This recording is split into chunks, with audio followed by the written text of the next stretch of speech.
Ji aliyê zanîngeha Dîcleyê û ji aliyê Şaradariya Bajêr ve li bajarê Amedê pêşengeha wêneyên kelha zerzevanê hat vekirin.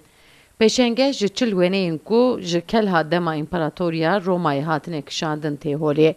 Bi salayê xebatên kolandinê jî li zerzevanê didome. Her sal de encama kolandinê de arkeolojik têkirin û hin delîlên nû tên bidestxistin.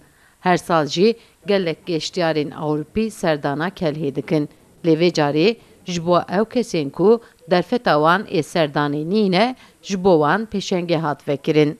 Ew pêşengeha vî projeyê Şaradariya Bajaro Mezin û kelha zerzevan e.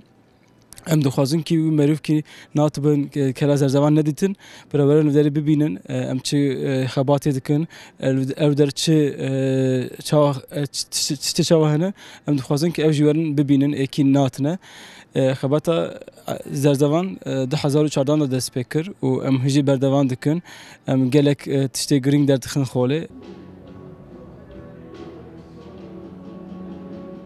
Pêşengeha kelha dîrokî dîsal li ava yek dîrokî a qesra Cemîl Paşayê de hat vekirin. Herî zêde xwendevanên zanîngehan û welatiyên Amedê û derdorê Bajêr serdana pêşengeyê dikin.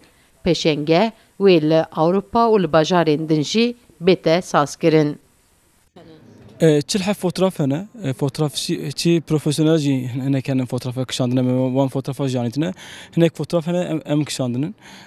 Me giş xist holê, ji winekî êpkî natin nedîtin, biraberin bibînin, win fotoğrafa dibînin, her ciyê, win dikarin ser fotoğrafa da her ciyê kelha zerzevan bibînin. 400,000 saladine 400,000 merûv hatibin serdana kelê kirin. Ev derê jî her ro gelek merûv tene ki wî paşengeha bibînin.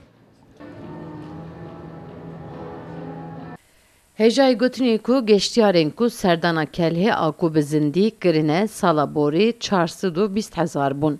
Wêneyên ku di pêşengeyê de hatin nîşandan jî ji aliyê zanîngehê û ji aliyê wênegirên profesyonel ve hatine kişandin.